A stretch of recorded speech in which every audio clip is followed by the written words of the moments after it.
Thank you very much. Dear leaders, your excellencies, today I want to tell you about a day that has already passed and a day that must never come. On the night of March 4th, 2022, I received one of the most terrifying reports since the beginning of a full-scale Russian invasion against Ukraine.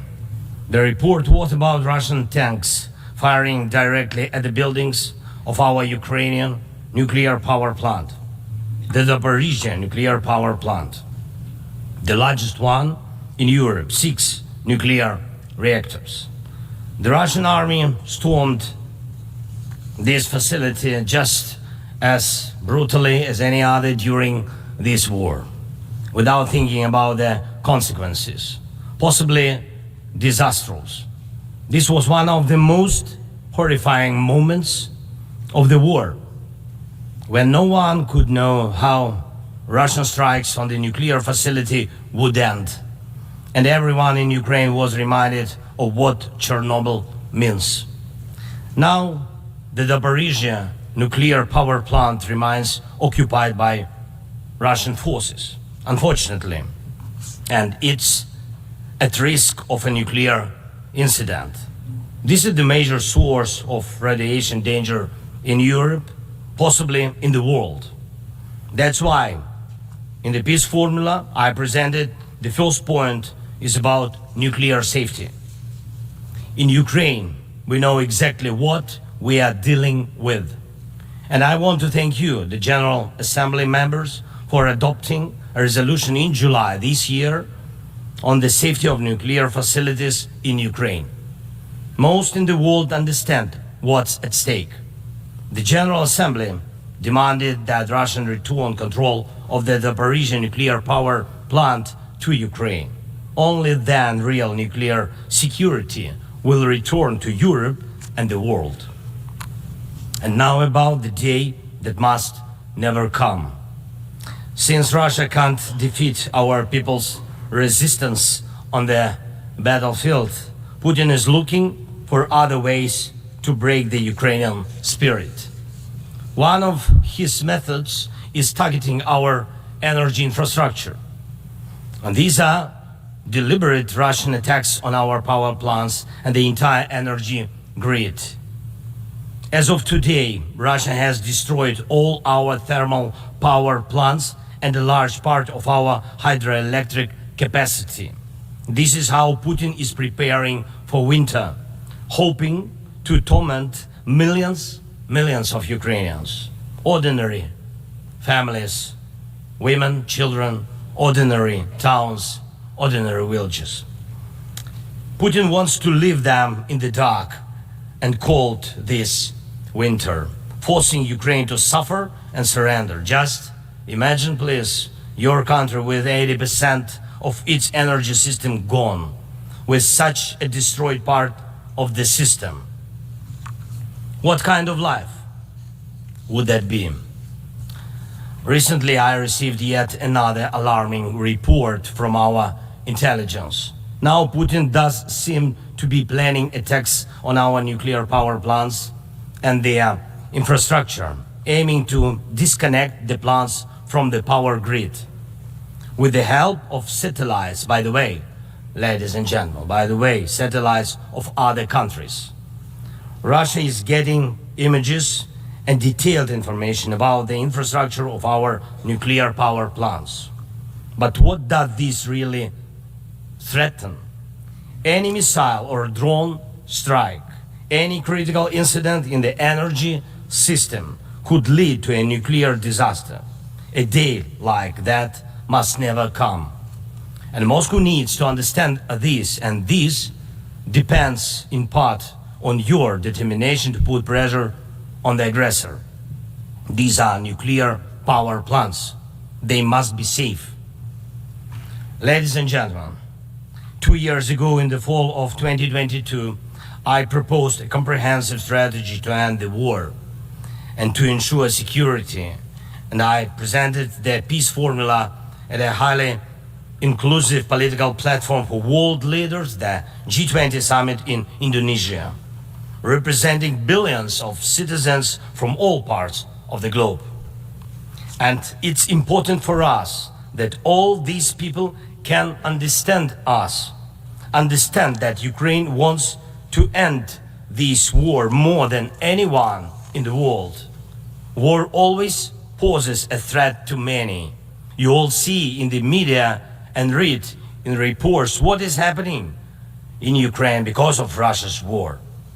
It's something many are imagining happening to themselves. And yes, the smoke from fires in war-torn cities can reach other countries. And if, God forbid, Russia causes a nuclear disaster at one of our nuclear power plants, radiation will not respect state borders. And unfortunately, various nations could feel the devastating effects. Many are concerned, but the deepest understanding of war is always found in the home it destroys. It's the Ukrainian people who feel the full pain of this war. It's Ukrainian children who are learning to distinguish the sounds of different types of artillery and drones because of Russia's war. It's our people who are forcefully separated by occupation because Putin decided he could do whatever he wants. It's our heroic soldiers who are giving their lives to defend our country from invaders trying to steal our land. That's why we say, rightfully so, there can be no just peace without Ukraine. And I thank every leader, every country that supports us in this, that understands us, that sees how Russia, a country more than 20 times larger than Ukraine in territory, still wants even more land, which is insane, and is seizing it day by day while wanting to destroy its neighbor. And Russia found very special bodies for that. North Korea and Iran, telling choice of friends. And now every neighbor of Russia in Europe and Central Asia feels that the war could come to them as well, and just think what kind of losses that would mean for the world. And I thank nearly 100 nations and international organizations that have supported the peace formula. It's truly a global community: Africa, Asia, Europe, Latin America, North America, the Pacific region, all united by the peace formula. And I'm glad that the first peace summit was so reminding of the UN General Assembly. Everyone was equal. All nations that participated in the peace summit, large and small, no veto right, no blocking authority. Those that have been independent for ages and those that have only recently gained independence, those that have gone through wars themselves, and those accustomed to peace, all were equal. That is what Russia hates the most and cannot control. That's why Russia says the peace formula doesn't suit it. Here at the UN, I've already met with leaders from India, Guatemala, Japan and Italy, Turkey and Finland, Canada, Paraguay, Slovenia, Germany and others, and my meetings will continue. These are different, absolutely, parts of the world and various political waves of life, but they share the same understanding. Peace is needed, and it must be a real, just peace. Unfortunately, at the UN, it's impossible to truly and fairly resolve matters of war and peace because too much depends in the Security Council on the veto power. When the aggressor exercises veto power, the UN is powerless to stop the war, but the peace formula can. Once again, there is no veto power in it. That's why it's the best opportunity for peace. Everyone is equal, and it's effective and comprehensive. When some propose alternatives, half-hearted settlement plans, so-called sets of principles. It not only ignores the interests and suffering of Ukrainians, who are affected by the war the most. It not only ignores reality, but also gives Putin the political space to continue the war and pressure the world to bring more nations under control. Any parallel or alternative attempts to seek peace are, in fact, efforts to achieve a lull instead of an end to the war. As a global initiative, the peace formula has already existed for 2 years, and maybe somebody wants a Nobel Prize for their political biography for frozen truths instead of real peace, but the only prizes Putin will give you in return are more suffering and disasters. We must restore nuclear safety. Energy must stop being used as a weapon. We must ensure food security. We need to bring home all our captured soldiers and civilians possibly deported to Russia. We must uphold the UN Charter and guarantee our right, Ukraine's right to territorial integrity and sovereignty, just as we do for any other nation. We need to withdraw the Russian occupiers, which will bring an end to the hostilities in Ukraine, and we must hold those responsible for war crimes accountable. We need to prevent ecocide and stop the destruction of nature caused by the war. And we must not allow a second or third phase of this Russian invasion. And we need to make it clear the war is over. This is the peace formula. What part of this could be unacceptable to anyone who upholds the UN Charter?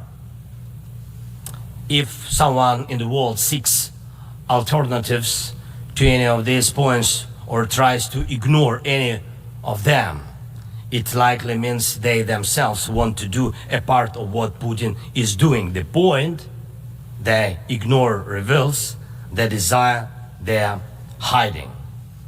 And when the Chinese-Brazilian duo tries to grow into a choir of voices, with someone in Europe, with someone in Africa saying something alternative to a full and just peace, the question arises, what is the true interest?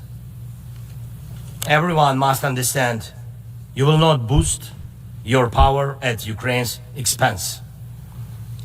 And the world has already been through colonial wars and conspiracies of great powers and the expense of those who are smaller.